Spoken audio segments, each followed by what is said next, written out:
이 시간 저희들이 잠언서 4장을 읽었습니다.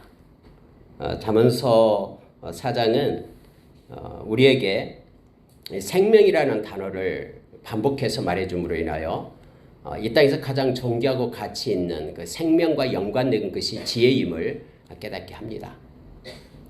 특히 여러분, 지금은 우리가 성경책이 있고 하나님의 말씀, 지혜의 말씀을 볼 수 있었지만 그때 당시 솔로몬이 있었을 때 당시에는 이렇게 하나님의 말씀을 아무나 볼 수가 없었습니다. 그래서 부모님을 통해서 또 스승을 통해서 제자에게 구두로 하나님의 말씀 또 율법이 이렇게 전달되고 또 그 받은 말씀을 마음에 간직하면서 지키고 행하였던 그때였음을 우리가 기억하기를 원합니다. 그렇게 되면 오늘 이 말씀을 읽으면서 우리가 지혜의 말씀을 우리의 마음속에 새기면서 말씀을 붙잡고 살아가는 것이 얼마나 존귀하고 가치 있는 것이라는 것을 말씀을 통해서 우리가 알게 됩니다.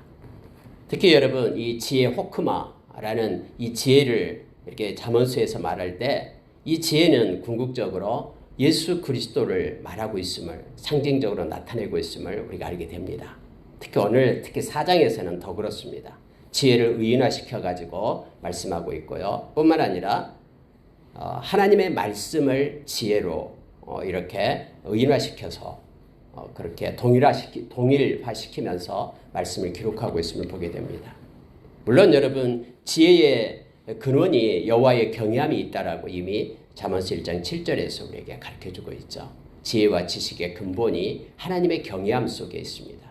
따라서 모든 지혜와 지식은, 명철은, 여기에 또 근신은 그것들이 다 하나님께로부터 옴을 알게 됩니다. 세상에 존재하는 지혜가 아닌 하나님으로부터 주어진 지혜에 대해서 이 잠언서를 말하고 있음을 우리가 기억을 해야 됩니다. 우리가 세상에서는 우리가 경험을 쌓음으로 인하여 또 어떤 것에 깊숙이 우리가 지식을 쌓음으로 인하여 거기에 대한 다른 사람보다도 전문적인 그러한 지혜와 지식을 가질 수가 있다라고 하죠. 그런데 잠언서에서 말하는 것은 그러한 경험화된, 우리가 익혀서 알게 된 그러한 지혜가 아니라, 지식이 아니라 하나님으로부터 공급되는 지혜를 말하고 있습니다. 그래서 여러분, 좀 틀립니다. 우리가 야고보서 3장에서 이 세상의 지혜가 세상적이고 정욕적이고 마귀적이고, 이 지혜는 다 자기 중심이기 때문에 다툼을 일으키고 분열을 일으킨다고 했죠. 그리고 그것으로 인하여 시기와 질투가 마음 가운데 일어나고, 이것은 다 세상으로부터 오는 지혜다라고 말합니다. 근데 위로부터 오는 지혜, 하나님으로부터 오는 지혜를 말할 때의 성경은 가장 먼저 성결하고 먼저 시작하죠. 깨끗하다라는 거예요. 그리고 화평하고, 그리고 관용합니다. 다 포용할 수 있는. 그래서 서로 분열되지 않고 받아주고 또 남을 베풀고 섬길 수 있는 넉넉함을 하나님으로부터는 지혜로 받을 수 있죠. 또 양순합니다. 그래서 모든 것에 이렇게 서로 비방하거나 당을 짓지 않죠. 뿐만 아니라 여러분, 하나님의 마음이 있는 긍휼이 이 지혜 속에가 들어있어요. 그래서 긍휼한 마음을 가지고 대하게끔 그렇게 하죠. 그리고 하나님으로부터 지혜는 선한 열매가 가득합니다. 인격과 삶 가운데 선한 열매가 나타난다고 말합니다. 거짓과 편견이 없습니다. 언제나 화평으로 심어 화평의 열매를 맺는다라고 야고보 선생님을 가르쳐주면서 우리로 하여금 세상의 지혜가 아닌 하나님의 지혜로 살 것을 말하고 있습니다. 그 지혜를 우리가 생각하면서 하나님의 말씀으로부터 오고 또 예수 그리스도가 우리의 지혜 되심을 우리가 늘 묵상하는 말씀, 고린도전서 1장 30절 말씀을 우리가 말하고 있죠. 그래서 예수님은 지혜와 지식의 보화가 바로 예수님이십니다. 그래서 예수님이 없는 사람은 지혜로운 자가 아닙니다. 스스로 지혜롭게 생각해도 그건 지혜가 없는 거예요. 그 안에는 생명이 없고 영원성이 없기 때문에 그렇습니다. 예수님만이 영원한 생명을 우리에게 주고, 그래서 예수님을 믿고 예수님을 마음에 품은 자만이 생명을 가진 자이고, 질그릇과 같은 우리 가운데 예수의 생명, 보배 되신 예수님을 우리가 가지고 있어서 우리가 존귀하고 보배로운 자가 된 거예요. 우리 안에 계신 생명 되신 예수님 때문에 그렇습니다. 우리가 계속해서 요한복음을 이렇게 묵상하게 될 때마다 예수님은 생명이다라는 걸 계속해서 말씀해 주죠. 예수님은 생명의 떡이다. 예수님은 참 생명의 빛이다. 예수님은 길이요 진리요 생명이다. 그리고 여러분 예수님에서 떠나 있으면 그래서 우리가 요한복음 15장 5절의 말씀처럼 예수를 떠나면 아무것도 아니다라고 말합니다. 다 말라서 시들어서 그렇게 열매를 맺지 못한 존재가 됨을 알게 합니다. 이 말씀, 하나님의 말씀, 예수 그리스도가 우리의 지혜 되시며 또 하나님의 말씀이 우리의 지혜이며 지혜의 말씀, 성령님께서 지혜의 영으로 우리와 함께 하시고 그래서 우리가 하나님의 말씀을 마음에 품고 살 때 우리가 지혜를 얻는다라고 성경은 골로새서 3장 16절에서 가르쳐주고 있죠. 자, 오늘 다시 한번 볼게요. 자, 4절에 보십시오. 아버지가 내게 가르쳐 이르기를 내 말을 네 마음에 두라. 내 명령을 지키라. 그리하면 살리라. 이 말씀을 마음에 두고 말씀을 지키고 또 말씀을 가지고 있을 때 이게 무엇과 연관되냐? 생명과 연관된다고 말합니다. 여러분, 하나님의 말씀은 이 세상의 교훈과는 다르죠.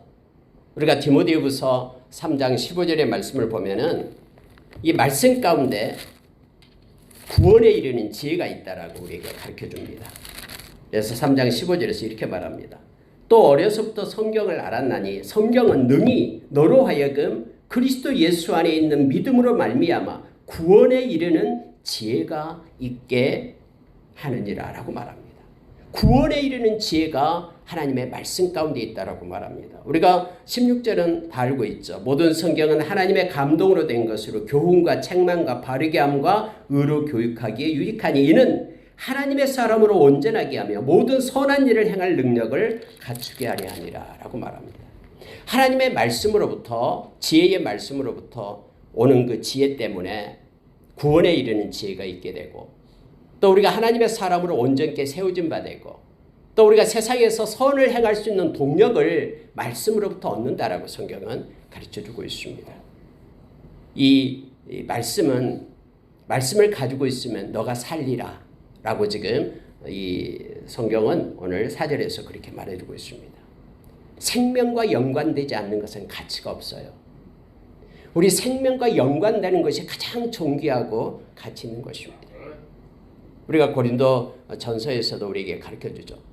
눈에 보이는 것, 보이지 않는 것, 영원한 것을 얘기할 때 영원한 생명을 주는 것이 가장 가치 있고 존귀한 것임을 우리에게 말합니다.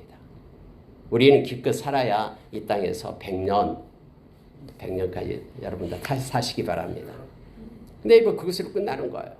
이 땅에서 가지고 있는 모든 것들은 다 유효기간이 있어요. 그것으로 끝나요. 그래서 여러분 요한일서 2장 15절에서 너희는 세상과 세상에 있는 것들을 사랑하지 말라라고 말합니다. 그러면 세상과 세상에 있는 것들이 뭐냐? 바로 육신의 정욕과 안목의 정욕과 이생의 자랑이다 라고 말하고 있죠. 근데 그것으로 끝나는 거예요. 그런데 하나님의 뜻을 행하는 자, 하나님의 말씀을 따라 사는 자는 영원하다라고 말합니다. 그래서 저와 여러분은 예수 안에 있기 때문에 하나님의 말씀, 이 지혜의 말씀을 갖고 살아갈 때 그것은 영원한 것임을 우리에게 말해주고 있죠. 오늘 여러분 생명과 연관되는 것, 그래서 뭔가를 기준을 잡을 때요, 판단을 할 때, 분별을 할 때 하나의 기준점 중에 하나가 이 생명입니다. 생명이 있는 것과 생명이 없는 것, 영원한 생명과 관계되는 것은 존귀하고 보배로운 거예요. 그러나 금방 끝날 것 같은, 금방 사라지고 없어질 것 같은 것을 썩은 이 떡조각을 움켜잡고 사는 것은 그건 허망한 인생을 사는 거예요. 이 세상에서 아무리 자기의 어떤 공적비를 세운다고 해도요, 하나님의 심판 앞에 섰을 때에 불에 타 없어지면은 그것은 아무런 무익한 것이 되는 것이죠.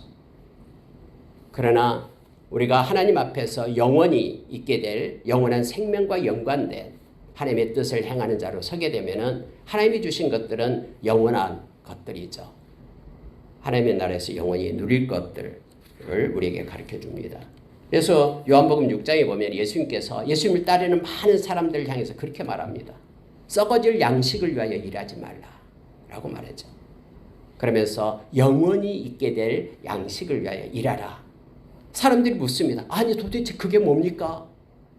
그러면서 사람들이 뭐라고 묻냐면 그럼 도대체 우리가 하나님의 일이 뭡니까?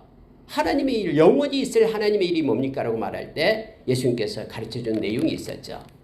그가 보낸 자를 믿는 것이 썩어지지 않는 양식, 영원한 하나님의 일이다라고 우리에게 가르쳐줍니다. 여러분, 우리가 이 세상 끝나고 우리 주님 만날 때에 우리 주님이 우리가 믿음으로 산 거에 대해서 우리 주님께서 우리에게 보상해 주고요. 영광과 칭찬과 우리를 존귀케 하겠다라고 베드로전서 1장 7절에서 말해주고 있잖아요. 여러분, 이 땅에서요, 우리가 믿음으로 사는 것이 너무너무 존귀하고 보배로운 거예요. 하나님이 너무 영광을 받으시죠. 눈에 보이는 대로 사는 것이 아니라 말씀을 따라서, 진리의 말씀을 따라서 살아가는 것, 이것이 가장 존귀하고 가치 있는 일임을 보게 됩니다. 믿는 사람이든 믿지 않는 사람이든 똑같이 세상을 살아요. 주어진 상황과 환경이 뭐 달라진 것도 없어요. 그러나 믿는 사람은 믿음을 가지고 사는 것입니다.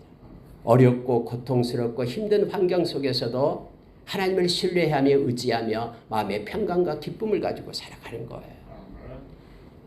여러분, 이것을 하나님은 보시고 기록하고 우리 주님 만날 때에 하나님께서 우리에게 영광을 주신다고 말합니다. 생명과 연관된 그런 일을 우리가 하기를 원합니다. 자, 여러분, 6절을 보시기 바랍니다. 지혜를 버리지 말라. 그가 너를 보호하리라. 그를 사랑하라. 그가 너를 지키리라. 지혜가 제일이니 지혜를 얻으라. 네가 얻는 모든 것을 가지고 명철을 얻을지니라. 그를 높이라. 그리하면 그가 너를 높이 들리라. 만일 그를 품으면 그가 너를 영화롭게 하리라. 여러분, 마치 이 말씀을 읽다 보면요, 지혜를 의인화시켜서 말씀하고 있는데요. 지혜, 하나님의 말씀, 살아있는 말씀을 우리가 붙잡고 살아가는 모습을 이렇게 보여주고 있는 내용으로 우리가 보면 됩니다. 하나님의 말씀을 마음에서 버려버리면요, 어떤 현상이 나타나냐 그러면은 이 마음에 하나님 두기를 싫어하게 되고요, 하나님을 떠나게 됩니다. 말씀이 마음 가운데 없으면은 하나님을 바라볼 때 거짓 하나님을 바라봐요. 내가 만든 모조품 하나님을 바라보게 된다니까요. 막 이럴 것이다 하나님을 상상해 만들어내는 거짓 하나님을 섬기게 돼요. 그러니까 지혜의 말씀이 마음에 있을 때에 우리가 지혜를 얻으면서 말씀이 말하는 하나님을 우리는 섬길 수가 있는 것입니다. 버려서는 안 됩니다. 그 말씀은 살아서 여러분을 보호합니다. 성령님께서 지혜의 영이잖아요. 성령께서 우리를 갖다 진리 가운데로 인도하시며 우리를 보호하셔요. 우리 안에 계신 성령님은 세상에 있는 악한 영보다, 악한 사탄 귀신의 영보다 더 커요. 더 강해요. 그래서 이겨요. 요한일서 4장 4절에서 우리에게 가르쳐주고 있죠. 그러나 말씀을 버려버리면요, 우리가 이제 예수님께서 요한복음 8장 21절에서 23절에 말씀해 주잖아요. 예수님이 너희들이 나를 사랑하는 것이 뭐냐? 내 말, 이 진리의 말씀을 지키는 것이 나를 사랑하는 것이다. 이 진리의 말씀을 가지고 마음에 품고 말씀을 가지고 살아가면 하나님이 너무 좋아서 너에게 가서 거처를 삼겠다. 너를 만나주겠다라고 말하는 거예요. 그래서 여러분요, 이 말씀을 버려버리면 아무것도 아닙니다. 하나님의 경외함이 없어져 버려요. 하나님을 무시하고요. 하나님 생각도 안 해요. 말씀이 없으면. 하나님을 무시합니다. 물론 하나님을 찾지도 않아요. 아무리 힘들고 어려워도요, 마음에서 하나님을 버린 사람, 진리의 말씀을 버린 사람은 하나님께 기도하지 않습니다. 오히려 불평하고 원망하고 왜 이런 일이 나에게만 있는가 하면서 그렇게 원망 속에 살아가게 되는 것이죠. 그러나 우리 주님을 마음 가운데 모시고 말씀을 붙잡고 살아갈 때 그것이 우리를 보호합니다. 힘을, 아까 우리가 디모데후서 3장 15절에서 17절 말씀처럼 막 우리 가운데 힘을 줘요. 우리를 교훈하고요, 하나님의 사람으로 온전히 살게끔 선을 행할 수 있는 동력을 막 줘요. 악한 데는 미련하고 선한 데는 지혜로운 그런 힘을 우리에게 공급해 줍니다. 말씀을 통해서. 여러분, 그를 사랑하라 라고 말합니다. 그가 너를 지키리라. 말씀을 사랑하는 자가 진짜로 우리를 지켜요. 데살로니가후서 2장 10절 이하에서 마지막 때는 악한 자가 미혹을 한다고 하잖아요. 막 기적을 일으키고요, 눈에 보이는 환상을 열고요 해서 막 끌고 가요. 말씀이 없으면, 진리의 사랑이 없으면 다 미혹받아서 무너진다라고 말합니다. 그런데 여러분, 말씀을 사랑하면은요, 그 말씀이 우리를 지킨다니까요. 이 진리의 말씀이 우리를 붙잡고 우리의 그 옳은 길로, 하나님께서 기뻐하는 길로 우리 인생길을 이끌어 가심을 성경 가르쳐 줍니다. 말씀을 사랑하면 말씀이 우리를 지켜줍니다. 말씀이 제일이에요. 지혜가 제일이다. 지혜의 말씀, 이 말씀이 제일입니다. 이 땅에 존재한 모든 것 중에 하나님의 백성에게 주어진 것 두 가지가 있죠. 가장 존귀하고 가치 있는 것, 말씀이에요. 말씀과 기도로, 우리가 기도는 성령의 기도죠. 그래서 말씀과 성령의 인도하심, 말씀과 기도를 우리가 하나님 앞에 거룩한 자로, 하나님께 속한 자로, 세상에 속한 자가 아니라 하나님께 속한 자가 되는 거예요. 지혜가 제일이다로 말합니다. 그래서 지혜를 얻으라. 네가 얻은 모든 것을 가지고 명철을 얻을지어다. 세상에 존재한 모든 걸 다 꾸러미로 싸가지고 이 명철, 지혜, 명철은 분별력을 얘기하죠. 하나님 말씀을 가지고 분별하는 걸 얘기합니다. 이게 명철과 지혜, 여기 뭐 근신, 지식 다 같이 보면 됩니다. 이거 두고 못 바꾼다라는 거예요. 마치 여러분, 예수님께서 비유로 말씀했듯이 밭에 갔는데 밭에 보화가 있어요. 이 보화를 알았어요. 밭 속에 보화가 감춰져 있다는 걸 알았어요. 그래서 이 사람은 자기가 가진 모든 재산을 다 팔아서 그 밭을 샀다라고 얘기합니다. 진주 장사가 있어요. 시장에 나가보니까 이 진주가 있는데 보니까 너무너무 가치 있고 보배로운 진주예요. 근데 사람들은 몰라봐요, 그 진주를. 그래서 자기가 가진 모든 것을 팔아서 그 진주를 샀다라고 얘기합니다. 가치를 아는 사람은 자기의 모든 것을 다 팔아서 그보다 더 귀중하고 가치 있는 것을 사는 거예요. 여기서 여러분 말하고 있을 때 이 지혜, 명철, 네가 얻은 모든 것을 가지고 그 명철을 얻을지니라라고 말합니다. 이 땅에서 하나님의 말씀처럼 존귀하고 보배로운 것이 없음을 우리가 기억하고 말씀을 귀중히 여기고 사랑하며 그걸 가지고 살아가는 저와 여러분 되기를 원합니다. 그를 높이라. 지혜를 높이면, 그리하면, 성경이 그리하면 또 나오네요. 그리하면 있을 때 좀 동그라미를 치세요. 지금까지 이는 나올 때 동그라미 치면서 일거래 했죠. 하나님께서 설명해 주는, 주석해 주는 것이기 때문에 그리하면도 여러분 동그라미 치십시오. 결과로 말하는 거니까요. 그리하면 그가 너를 높이 들리라. 만일 그를 품으면 그가 너를 영화롭게 하리라. 여러분 마음 가운데 예수님을 모시고 살면요, 예수님께서 여러분을 영화롭게 합니다. 이건 말씀의 약속이에요. 로마서 8장 29절 30절에서 우리에게 가르쳐주죠. 세상이 창조되기 전부터 하나님은 우리를 아셨어요. 저와 여러분을 불렀어요. 하나님의 자녀로. 왜 불렀습니까? 그의 아들의 형상을 본받게 하기 위해 불렀다고 얘기합니다. 그리고 저와 여러분을 의롭다 하셨어요. 예수님의 보혈로 우리의 모든 죄값을 회개할 때 씻고 의로운 자로 우리에게 의를 입혔어요. 그리고 우리를 이끌고 가서 영화롭게 하리라라고 성경 말합니다. 여러분 예수 믿는 저와 여러분이요, 마지막에요, 예수님 때문에 우리는 영화로운 자가 되는 거예요. 하나님의 자녀라는 신분을 갖게 되고요, 예수님과 더불어 왕노릇하게 된다라고 요한계시록에서 우리에게 약속해 주고 있죠.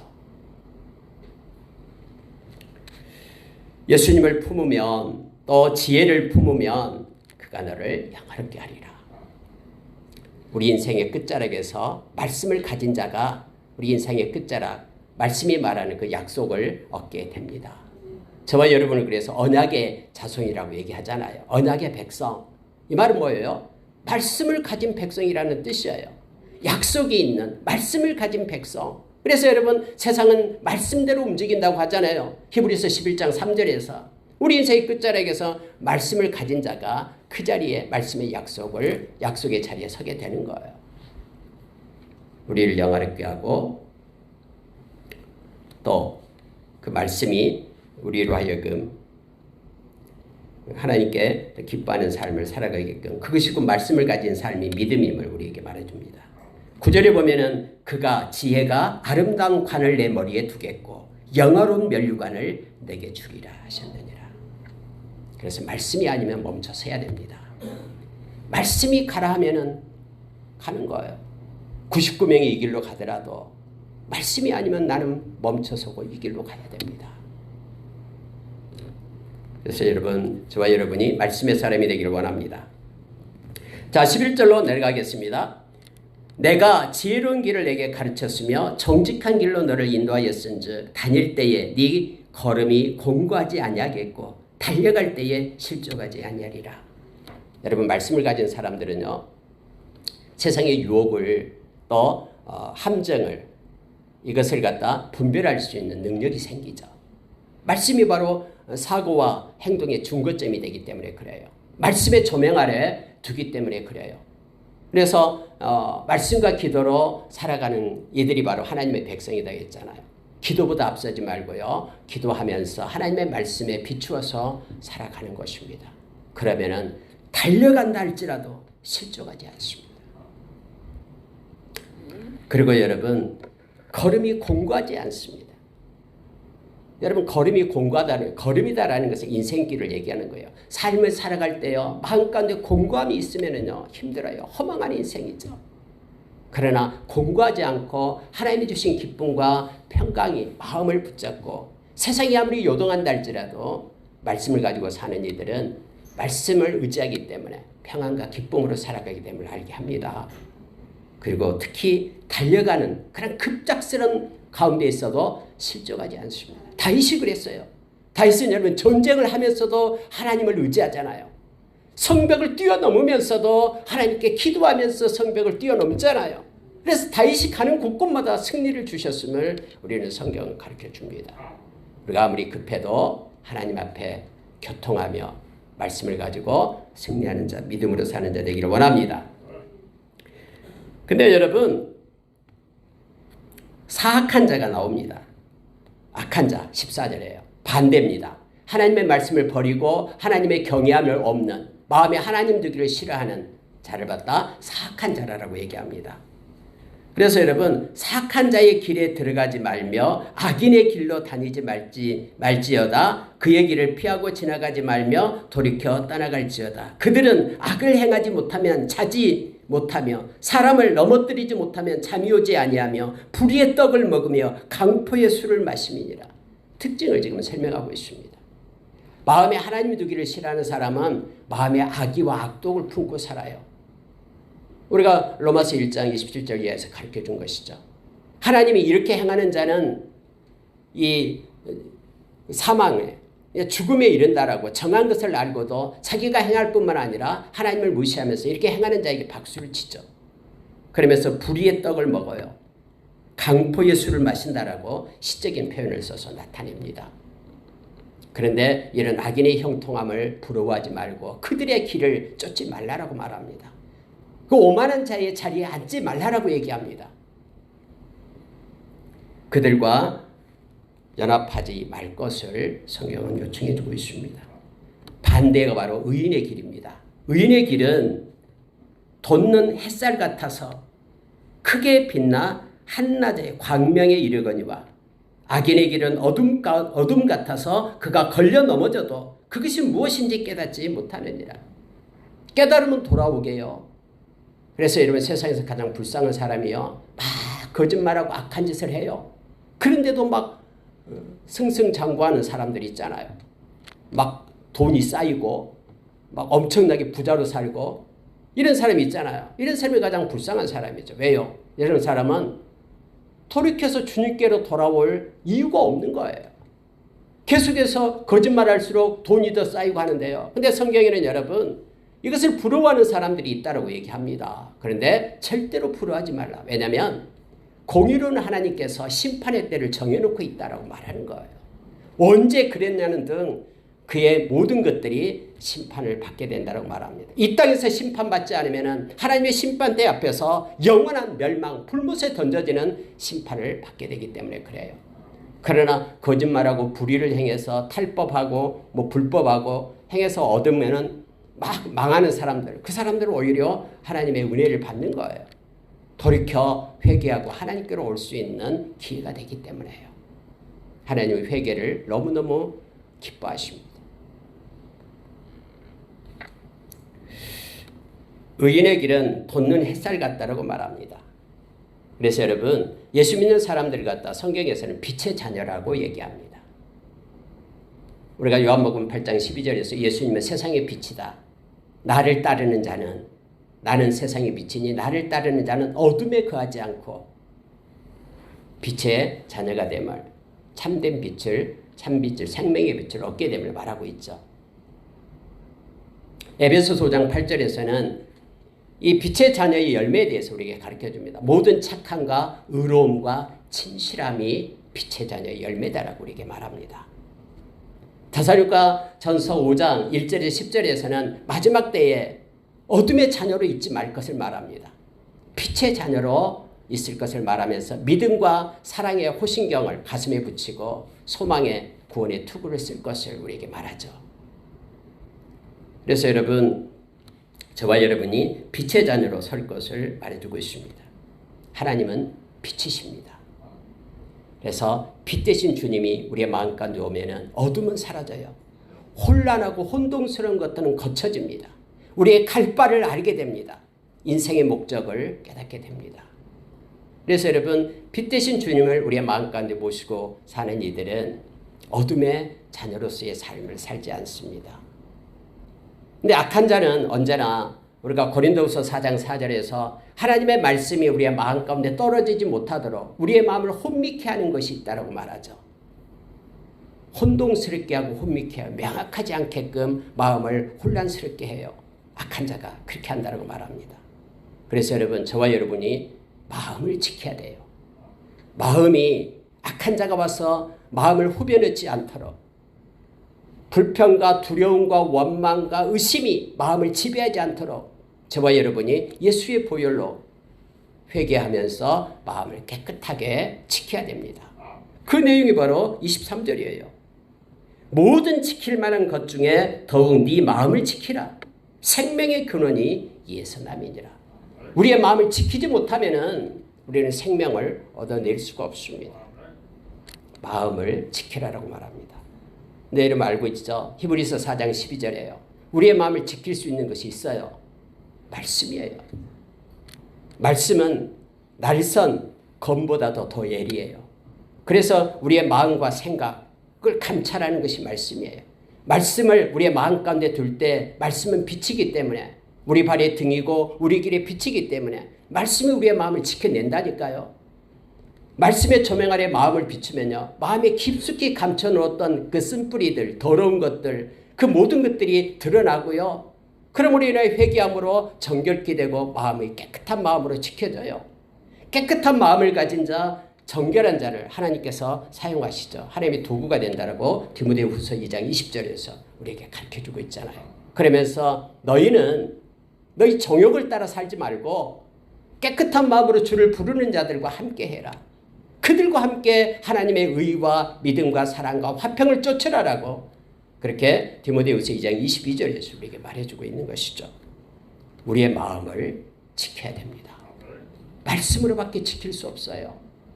만약에 말씀이 우리의 마음까지 떠나가게 된다면 디모데전서 4장 1절에서 3절 말씀처럼 마지막 때에 믿음을 떠나게 됩니다.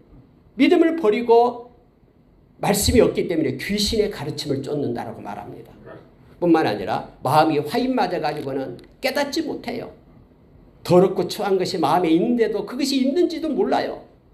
근데 여러분 말씀을 묵상하고 말씀을 마음에 받아들이면 골로새서 3장 16절의 말씀처럼 이 말씀이요 우리에게 지혜를 주고 말씀이 우리의 마음을 정화시키고 해서 하나님을 찬양케 하고 감사의 마음으로 바꿈을 알게 됩니다. 에베소서 6장 17절에서는 그래서 이 말씀이 바로 성령의 검이다라고 말합니다. 성령의 검이 우리의 마음 가운데 와서 악한 것을 치유하고 회복시키는 거예요. 히브리서 9장 14절에서는 우리의 마음 가운데 양심 가운데 예수의 보혈을 우리가 넣고 기도할 때에 우리의 양심이 깨끗하게 되어서 하나님을 잘 섬기는 자로 우리를 세운다라고 성경 말해주고 있죠. 모든 지킬 만한 것보다도 더욱 네 마음을 지키라. 생명의 근원이 이에서 남이니라 라고 말합니다. 마음을 우리가 새롭게 변화시켜야 됩니다. 이게 중요한 거예요. 그래서 로마서 12장 2절에서 우리의 마음을 새롭게 함으로 변화를 받아 하나님의 선하시고 온전하시고 기뻐하시는 뜻이 무엇인지 분별하라고 말합니다. 우리의 마음이 새로워질 때 우리는 뉴송, 새 노래를 부를 수 있어요. 어제보다도 다른 마음을 가지고 하나님께 더 가까이 나가는 마음, 더 사랑하는 마음을 가지고 하나님을 찬양할 때 우리는 새 노래로 하나님을 찬양하게 되는 것입니다. 여러분 말씀 마치겠습니다. 24절에서 27절에 보면은요, 읽고 같이 한번 읽어보겠습니다. 24절에서 27절 같이 읽습니다. 시작. 구부러진 말을 내 입에서 버리며 삐뚤어진 말을 내 입술에서 멀리하라. 내 눈은 바로 보며 내 눈꺼풀은 내 앞에 곧게 살펴 내 발이 행할 길을 평탄하게 하며 내 모든 길을 든든히 하라. 좌로나 우로나 치우치지 말고 내 발을 악에서 떠나게 하라. 아멘. 여러분 특히 말을 얘기합니다. 이 말이 참 중요하거든요. 이예인 수녀님이 말을 위한 기도라는 시를 썼잖아요. 제가 어렸을 때 너무 좋아가지고 막 암송하며 암송 뒤에도 나간 적이 있는데요. 말을 위한 기도. 이 말은 씨가 되어서 누군가에게 떨어진다, 어딘가에 떨어진다라는 거예요. 말은 씨가 씨기 때문에 자라서 또 상대방의 마음 가운데 악한 말을 할 때는 그게 상대방의 마음을 갖다 깨트려요. 우리 금강꽃병이라는 시도 있잖아요.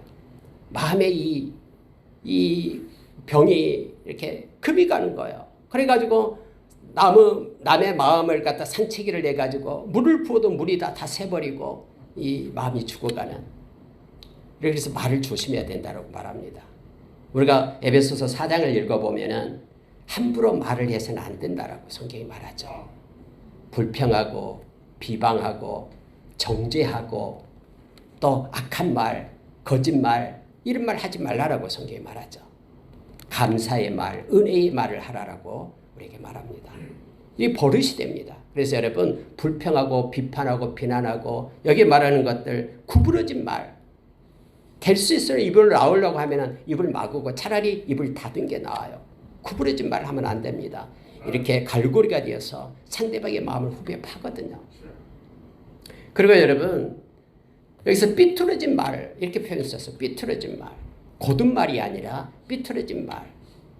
뭐든지 부정적으로 얘기해요. 여러분 이것은 안 됩니다. 그래서 우리가 감사의 말을 하고 찬양의 말, 은혜의 말, 그리고 누군가를 세워주고 겸손한 말을 하는 저와 여러분 되기를 원합니다. 눈입니다. 두 번째는요. 눈을 얘기하는데 여러분 예수님께서 우리에게 가르쳐줬어요. 눈은 창이다라고 말하면서 눈이 맑으면 마음이 맑게 된다라고 말하죠.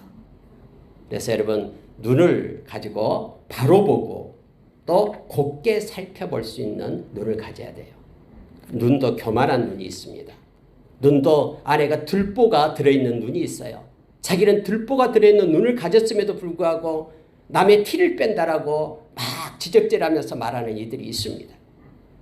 자기의 들보를 먼저 빼내야 되죠. 예수님께서 가르쳐 준 것처럼요.